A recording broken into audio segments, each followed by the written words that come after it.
Hi everyone, this is Siris Rivas-Verdejo and I'm here for Choosing a Different Future. Thanks so much for checking in with us. I have a wonderful guest today, Rebekah Beneteau. She is a coach, healer, and workshop leader and the chief creatrix, which how fun is that word? We can talk about what that means, behind Pleasure Evolution. She specializes in helping people find and embody their sexual authenticity in order to be more empowered in the bedroom and beyond. Ooh, so we haven't really gotten to talk about this with any of our guests in this particular way that I suspect we're going to do. So hi, Rebekah, thanks so much for being on the show. Hi, Siris. Really happy to be here.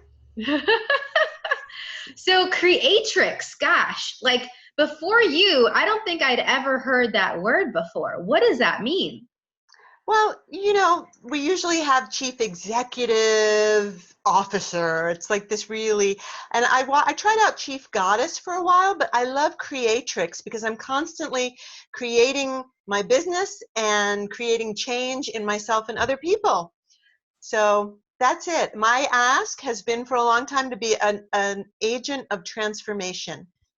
Ooh, yeah, I love that. I love that. It also has these connotations of like instead of they have aviators, they have aviatrixes, and they had like the women that used to fly the planes. And there's wonderful books that there's one of them I've been reading lately. I have to find the title later. But there's that, and then there's their dominatrix energy. So there's this willingness it's like a melding of all of this to soar with our power as women. Like in Yeah. that for me when I hear it. So and then there's the creative aspect, which of course if you're really actually embodying the power that you be, I wonder what you'd create. Exactly. And you're right, creatrix, because it is that feminine power that we all have of giving birth, not just to babies, but to everything. In a lot of the tantric traditions, the Hindu goddess Shakti is the vessel. Shiva has all the ideas, he's very mental, and Shakti is like this fertile valley where things are born. So Ooh. I love the hand gesture with it too. It's like there's this like plant growth. It's very generative. There's a very generative energy to that, like this germination and then generation with that. thank you. Yeah, Very and young. I'm very, body is important to me, so I talk with my body. I let what I'm feeling show as my body moves. So people can expect my hands and my shoulders to go all over today. Well, being born in Puerto Rico and being Latina, half Dominican, half Puerto Rican, we do a lot of gestures and body movement, and it's all part of our self-expression. So Right. that's one of the things I love talking about with you is how you empower people to actually have their self-expression, be it sexually or otherwise. How has that looked like for you with some of your clients or in your classes? Well, I think that what people really just desire and require is space and permission. You Ooh. know, um, it starts with giving ourselves permission, but sometimes it helps to have someone outside of ourselves give us that permission. Almost like I reparent people around a lot of things like sex. What we got from our parents is a lot of conditioning and shoulds and have tos and judgments, and not a lot of role models about what it is like to inhabit the joy of our bodies. Ooh. So that's when you create acceptance, allowance for people to blossom and be who they be without judgment, they really can come out and access that for themselves. Yeah, that's huge. That's huge. I see that because I work with kids and I see those moments where it can easily be that the parent kind of impels a judgment or a more constricted point of view onto their child. And when their child either aligns and agrees with it and buys it or resists and reacts to it, or they just actually honor themselves and like, I don't really care what you are thinking, mom, dad, whatever. I'm not sure that's going to work for me. And so I'm going to do this other thing and just see kind of how that plays out. And it's amazing to me, all the different infinite ways that can show up. And then I also am meeting the kids where they already have bought those points of views about their bodies, about what's possible with themselves, with creation, with relationships and things like that, and with sex. Because I work even with young adults as well. So be it from the little, 1 or 2 year olds, where it really starts as soon as you come out of the womb, they're already telling you all these different things about your body, to onward from there beyond that in high school and beyond into adulthood. So what are some of the tips that you have for people to have them choose what actually would work for them with their bodies and with their sexual health, with their sexual and self-expression? Thanks for asking that. I believe that it's a multi-step process. So step one is allowing oneself, and I like to recommend going shopping, turn on shopping, right? Turn And on so shopping. yeah, Ooh. I wasn't like this all of my life. I started out like this very vibrant, juicy, full of life person until around age 8, and then I had some things happen, and some of the externals sunk in, and I actually was quite sexually unhappy and repressed in my life.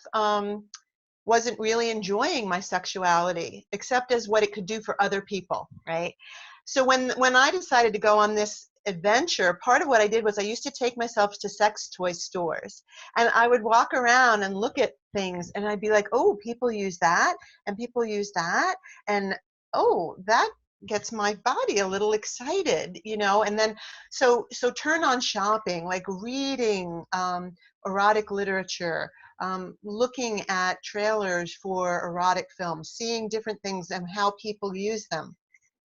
And once you get an idea, God bless you, of what you might like, and then you can give yourself permission to acknowledge that that turns you on, um, and finding community, finding other people to validate that it's okay, find yourself playmates. Yeah, wow. There's a lot to those steps. So, for some of the people that I've talked to, because I've done sex education as well, is depending on where they are. I remember back in the day, they didn't have all the stores, right? Hmm. Or there was a stigma to walking in some of those stores if you were in like a smaller community. But Hmm. now, thank goodness, we have all these online stores as well. So, do you have any questions for people of what they should be asking themselves as they walk and navigate these spaces, be it an in-person store or an online store, when they're doing these like turn-on shopping? Hmm.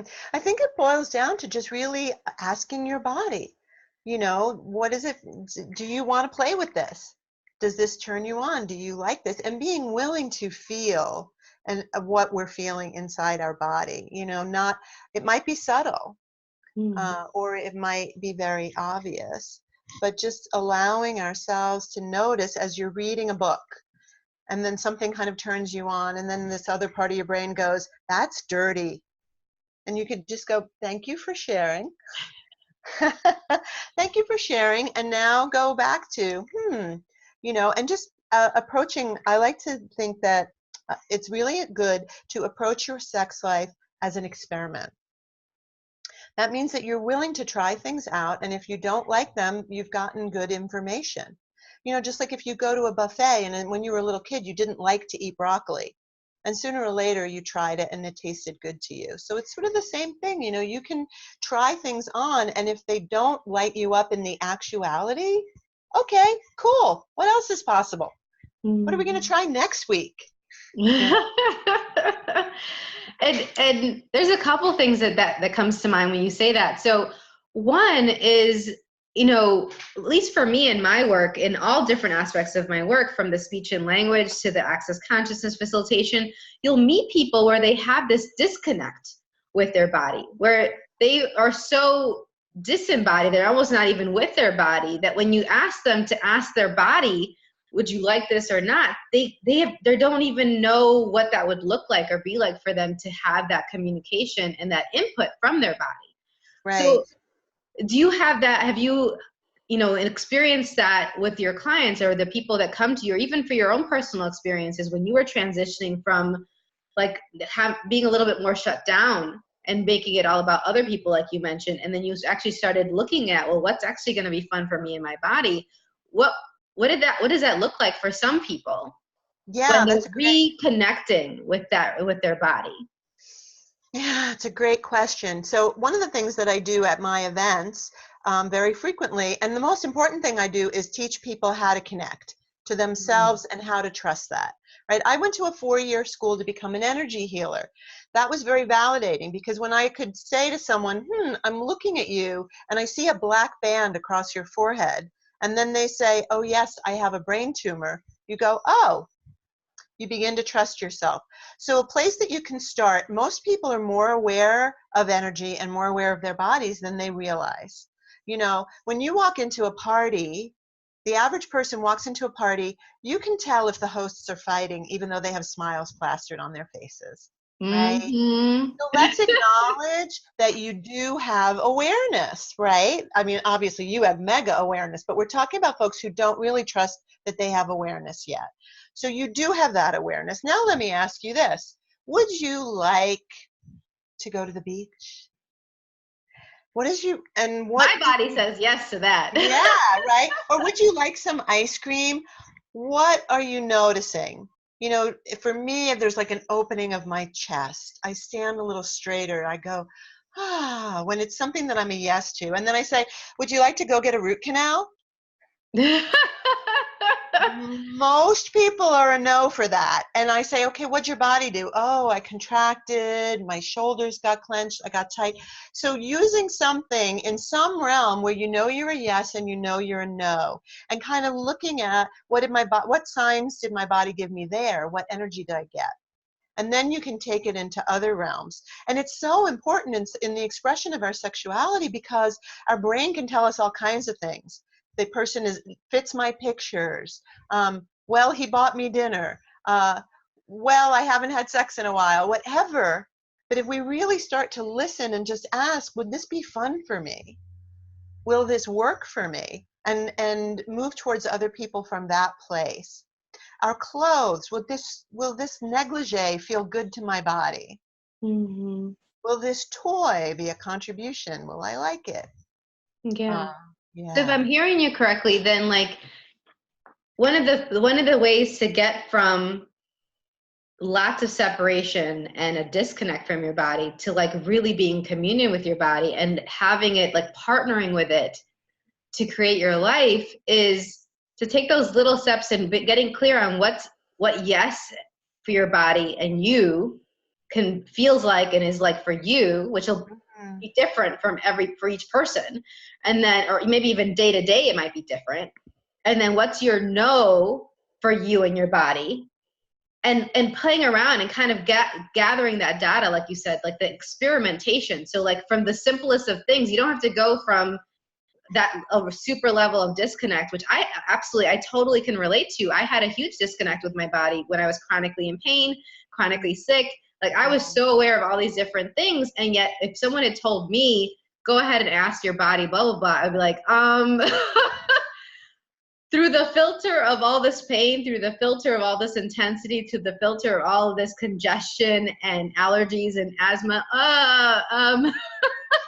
Right. So I get it. I get that it might not be like as accessible and available to everyone right now, but I love your invitation to start taking those small little steps of like, you'll know if a lotion smells or feels good for you or not. Right. You'll know if the ice cream will give you indigestion or not. Usually even before you put it in your mouth, you'll be like, Mhm. like that moment of like, you know. Yeah. Well, and here's another thing that I want to invite people into, and it's the reason my company is called Pleasure Evolution, because I feel like I'm aware that in this society, we're very much driven by pain, and we also go looking for what doesn't work for us. Like, for example, these headphones, they're not really working for me so much. They keep falling out, but we're going to work with it. All right. So we look for what doesn't work and we focus on that instead of looking for what does. And the more what you focus on grows. So a great way to begin to become more in touch with your body is to relate to it more. Like just stand in front of your mirror, not just like brush your teeth and run out of the room, but really look at your face. Not from, oh, my flaws, but wow, look at the curve of my eyebrows. Look at the slope of my chin. Like every person is a work of art. There's no one in the world exactly like you. So at the beginning, when I first, and then you can do it with your whole body, and then you can do it with your whole body naked. And when I first started doing this exercise, I could only find, I did like my eyebrows actually. I liked the color of my eyes, the shape of my lips, and my hands. And pretty much everything in between was a no-fly zone. Mm.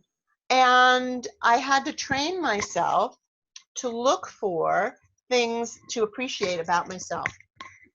I'm going to go this way. How's my sound now? A lot louder and clearer, actually. Awesome. Great. So see, talk about looking for what works for you. I'm also going to turn my volume up and I can hear you a little better. You know, I was just noticing that did not work for me. And I know that the point of this show is sort of creating beyond reality. My old reality would have been, well, you started with those, you got to stick with it. Mm-hmm. Right? Instead of, what else can I do? Oh, I can take these damn things off. Yeah.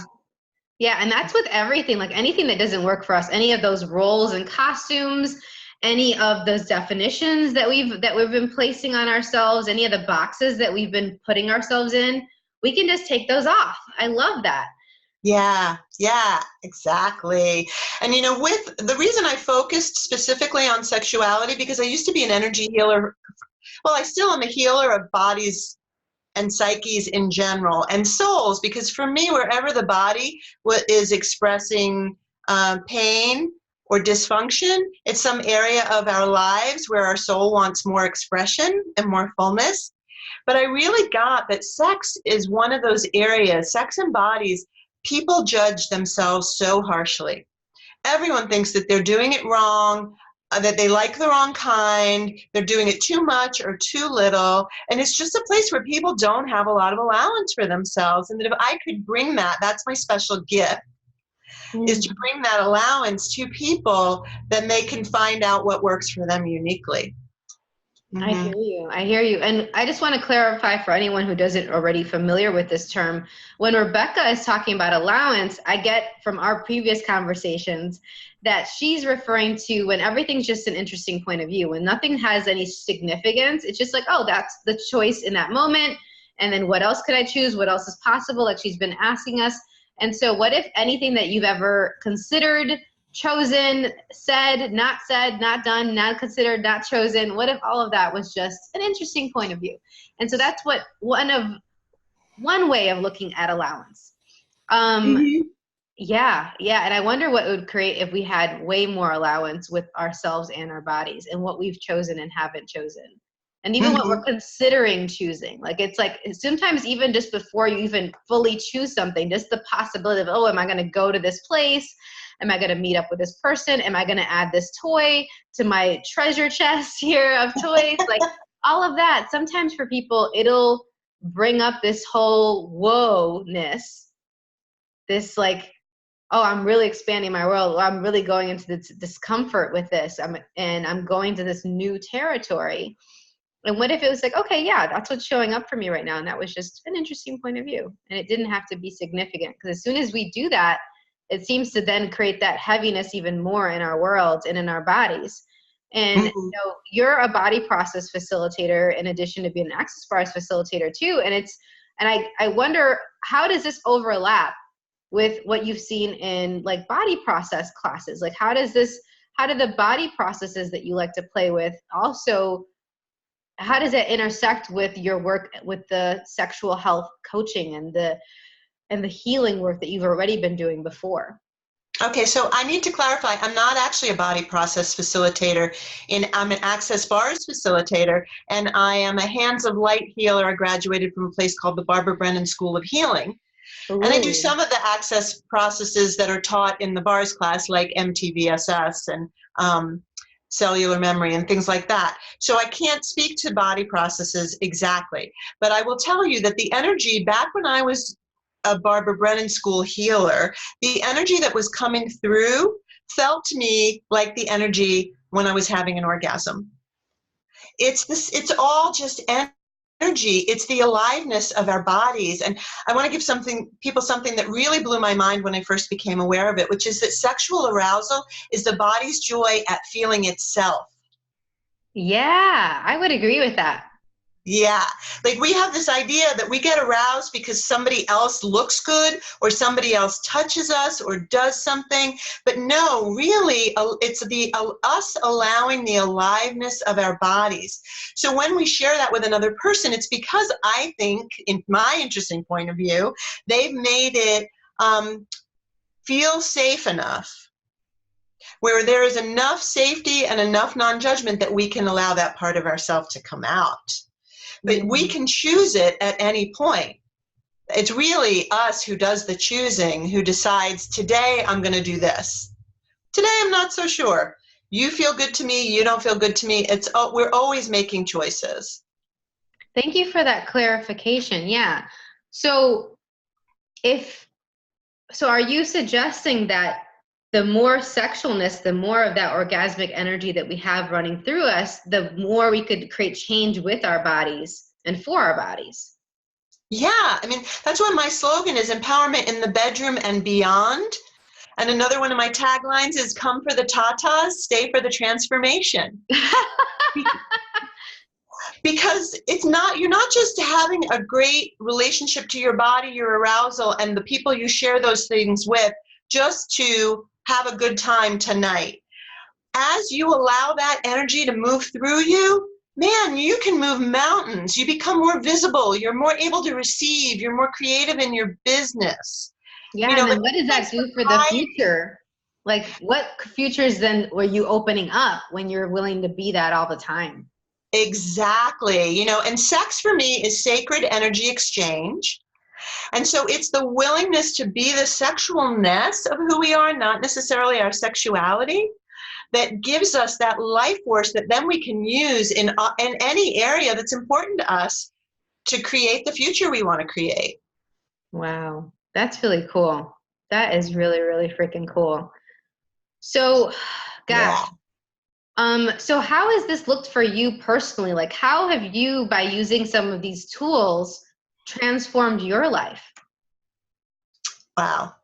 Well, I have let go of a lot of the ways that I used to define who I was and what I was, so the amount of people that I'm willing to be sensual with is a larger pool. The things that I will do with those people is more broad. I have more fun. How else has it changed me? I mean, I just feel like I'm more visible in all areas of my life. I feel more empowered to create. So when you say you're more visible, it's interesting you're saying that, because I've been really looking and doing some other videos on where I've been hiding, and hiding from myself, hiding from other people, hiding my own gifts and capacities, my awareness about different things. And so I continue to ask, where else am I hiding? Where else am I hiding? And then asking to then show up in that area where I used to then be choosing unconsciously to hide. So where has that been for you, where you're like saying you're more visible? Like, is there some examples that you can provide where you notice, wow, this is not something I would have ever considered doing, and I'm willing to be seen now as this. I'm willing to be this for myself and maybe for other people that you before wouldn't have considered? Yeah, I mean, I really feel, Siris, that for a long time I was playing small in my life, not willing to let people know how smart I was, how ambitious I was. So one of the things that I asked for was, what would it take for me to be willing to have, what would it take for me to have more money? And one of the things that came up was for me to be willing to be humiliated. Oh, yeah. In the past, I had always not wanted to risk doing anything I wasn't immediately going to be good at. And shortly after I got that piece of awareness, I got offered a part in a play in the Asheville Fringe Festival where I had to get naked. And I was willing to do that. And what I found by being willing, first of all, I got a lot of positive feedback. A lot of people were really just admiring what I was doing. And the very next thing that happened was that my business started to take off. Like, I was not hiding. And it just keeps happening more and more, so that I'm willing to come out. I'm willing to ask for what I want. I'm willing to be more engaged. I'm willing to acknowledge more of my impact, like my abilities. Before, I was like, oh yeah, I'm an okay healer. But no, you know what? I'm a freaking amazing healer. I have an amazing capacity with bodies. I'm just more willing to acknowledge it. Used to be like, don't upstage your sister. Do you know that one? Oh, interesting point of view, right? Don't upstage your sister. People will be jealous. So my whole life, I never bragged or celebrated or enjoyed what I was awesome at. I think a lot of people that are watching this can totally relate to that, because that seems to be pervasive across cultures and languages and ethnicities and races and countries. That I hear that all the time, that humility. And it's like, what if you can acknowledge where you're awesome, where you shine? And it doesn't mean that you're making yourself superior to anyone else. It's just that you're willing to own that and claim that power, that the gift and capacity. The other piece too, with the being visible, that when you're talking about, like, and I get that I love the example of you being naked in the play. I remember you telling me this before, but I also get that you don't actually mean that everyone should get naked in a play, like literally. It's really the willingness to be uncomfortable and the willingness to be judged and the willingness to be like, all right, I'm showing up no matter what. And, like, take it or leave it kind of a thing. And so people can do that in infinite ways, in whatever way is going to work for them. It may not work for everybody to get naked in front of everyone in a play. And the other piece that I wanted to ask you about was, like you said, your business took off afterwards. Now, was that directly from people seeing you in the play, or was that like just the energetics of like this, you just sent out this vibration in the world that you were willing to be seen and found, and it wasn't necessarily the people that saw you in the play?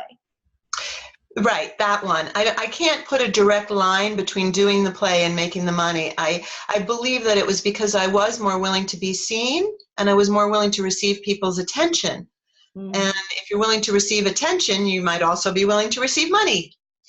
And my newest edge for myself, I'll just share, is being willing to receive other people's lust. Yeah. I don't have to do anything with it. And you don't have to do anything with it. Can you speak more to that? Say again? Can you speak more to that? Like, so what, you're aware of people's lust, you're receiving their lust, but you don't necessarily have to do anything about it. So then what do you do instead? Or what are you being with that receiving of the lust? I'm just kind of like, oh, cool. Yes, of course they want me. I'm sexy. I'm smart, I'm hot, I'm funny.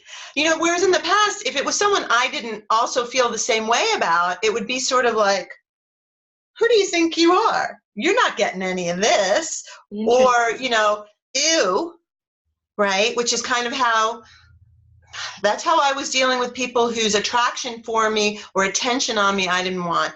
And now it's just kind of like, it's just another kind of energy. And I can just go, oh, that's cool. What else is possible? Like, I'm not here for you for that, but I really appreciate that you feel that way. Thanks. And just let it flow sort of through me. Because let's face it, I'm in the business of sexual desire. And if I'm not willing to let people want me, I guess there's a part of me that's not receiving them. Yeah. And it also is like, when you're not receiving from other people, like, how much are you cutting off your receiving of yourself? Like, that acknowledgement that there is that piece of you, or multiple aspects of you, that they are admiring, that they are lusting after, that they are desiring. And when we don't receive it from other people, sometimes we're not willing to then be like, oh, is that even okay that they're admiring that part? Like, there's certain things where I remember for me that there were certain aspects of my body and of my personality and of who I be that I was totally willing to accept compliments about and acknowledgments and like praise for. And then other things, when someone would mention it, I was like, it was like there was acceptable and the unacceptable things to to receive compliments about? And what if we could just receive from everything and everyone, and even the things that we might not be willing to like, oh, that's not actually as valuable as this other aspect of me. It's like, what if it's all valuable? Like every aspect of you is valuable. Every part of your body is something that is worthy of admiration and adoration. Yeah, I mean, that's a big piece for a lot of my clients who don't like their bodies. It's a shock to be told that every body type has been the perfect body in some place or some time on the planet. And why do we judge ourselves so frequently against a yardstick where we look like we're failing? So just being more of a celebration. And I don't really have all the answers to that whole lust question. It's an inquiry that I'm in. So ask me back in a little while, and I'll tell you what I might have learned about that. Cool. So given everything you've seen and what you're really hoping for with people, with their self-expression, with their bodies, with their acknowledgement of what's really possible with their sexual selves, the sexualness, that power that they all have within them, what would you like to see people choose in the world that would create that in whatever way that shows up for the future? I created this business in order to call in a world of lit up people and playmates. So my ask for the future is that everyone be aware of ecstasy and bliss, and that those energies are available whenever you want to access them, and that people choose them, that people choose to be in the awareness of ecstatic, orgasmic bliss. Wow. Yeah, what would that world be like? Oh, I'd love to live in that world. Yeah, right. And when we were just relating to each other in this space of communion and energetic dance, right? Like you and I'm gonna tell on us a little bit. Siris and I were playing in New York the other day, and like just several times in the day, we sort of looked at each other and went, "I'm hungry," or "Let's go here." Like we were just allowing ourselves to be that in step. It was so fun. It was so awesome. Yeah, we had the same, like, we were following a similar rhythm. We had our own individual rhythms and awarenesses, and at the same time, it often had this synchronicity to it that was really cool. It's like, wow, we're like dancing around each other and with each other, and then we kind of part, but we're still really aware of each other's worlds and what's going on with each other's bodies, and we had so much fun that day. We did, and what if every person that you met and you hung out with, it could be that. And it wasn't about whether or not you were going to get naked together, whether you were going to rub genitals, because that's really what's available to all of us, is this energetic exchange and pleasure, the pleasure of another human being. Yeah, and the pleasure of everything around us, because we were really receiving so much from the nature around us that day. It was a gorgeous day in New York, and the trees and the wind and all the other people's like joy and their enthusiasm for the life, and they're like, oh wow, look at that, and it seemed like we were being surrounded by so much more joy than I'd ever experienced in any other past visit to New York. And I'm asking for that to show up more and more in the world. And what if we could start with us? Like, what if us choosing it for us and our bodies and with our bodies can invite more of that into our lives? Yeah. Well, and here's the other interesting thing. You asked some of how this shows up for me. The more acceptance I've found for my body the way it is right now, the more I love on it and look at it with appreciation, like the fitter it's getting, the thinner it's getting, like it's just, I wish everybody could celebrate who they are, perfect right in this moment, including the capacity, potential for change. Mm-hmm. But knowing that the more we find ourselves right just the way we are, the faster we can create what we want it to be next. Wow. That, yes. Wow. So that's a little tidbit of Rebekah and the joy that we be together. Yeah. And, gosh, there's so many places we can go. We're going to pause there for now. I would love to have you on the show again, Rebekah. Please, please, please consider it. I know that you're traveling all over. You're on this like odyssey around the country right now, which is so cool. You're in Asheville, North Carolina right now in these 10 seconds, but I know you're traveling all over. If you would like to reach Rebekah, we'll make sure to include her contact information in the description below this video if you want to check it out. And go ahead and look at her website with Pleasure Evolution as well. And we'll include that link in the description. But wow, this has been a wonderful conversation. It's gotten me all lit up, so thank you for that. Thank you. Yeah, what else is possible? I loved it. It's always fun to talk with you and play in the energy with you. Thank you for having me here. And so for everyone else, thanks. Go ahead and like this video. If you liked our topics, go ahead and go to choosingadifferentfuture.com. If you would like to submit some other possible guests for us to have these chats with on any topic related to choosing a different future. So that's like everything. And yes, and let us know feedback. Ask Rebekah or me questions within the website or below on this video. And then go ahead and subscribe to our channel if you'd like to be notified by any future videos that we have, because man, we're just getting started. I have so many other people lined up that are just as exciting and awesome as Rebekah in their own unique way. And thank you so much for watching. Thank you again, Rebekah, for being on, and we'll see you next time. Bye, everyone.